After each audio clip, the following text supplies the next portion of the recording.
জুলাই সনদ বাস্তবায়ন নিয়ে টালবাহানা করলে পরিণতি ভালো হবে না, এমন হুঁশিয়ারি দিয়েছেন আমার বাংলাদেশ পার্টি বা এবি পার্টির চেয়ারম্যান মুজিবুর রহমান মঞ্জু। তিনি বলেন, গণ অভ্যুত্থানের শহীদদের স্বপ্ন পূরণ করতে জুলাই সনদ কার্যকর করতে হবে। ফেনীতে সাংবাদিকদের সঙ্গে মতবিনিময় সভায় এসব কথা বলেন তিনি।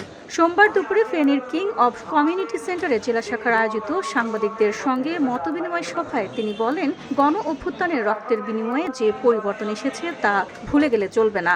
গণ অভ্যুত্থানের শহীদদের স্বপ্ন বাস্তবায়ন করতেই এই সনদ কার্যকর করতে হবে।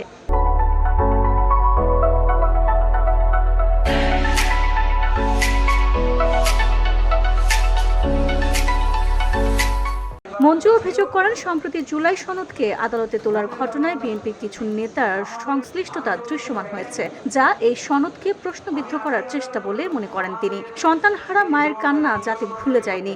গণ অভ্যুত্থানের রক্তের বিনিময়ে আপনারা ক্ষমতায় এসেছেন, সেটি এত সহজে ভুলে গেলে চলবে না। তিনি আরও বলেন, বিএনপি যদি জুলাই সনদ নিশ্চিত করতে ব্যর্থ হয়, তাহলে গণ অভ্যুত্থানের শক্তিকে একত্রে করে বৃহত্তর আন্দোলনের জোট গড়ে তোলা হবে।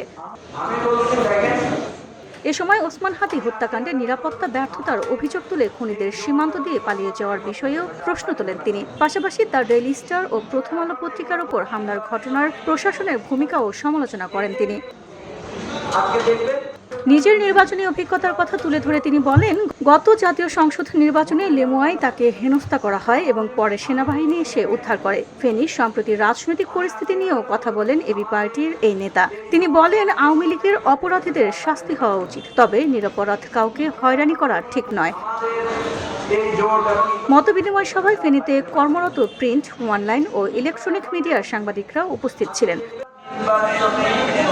VOD Bangla news desk.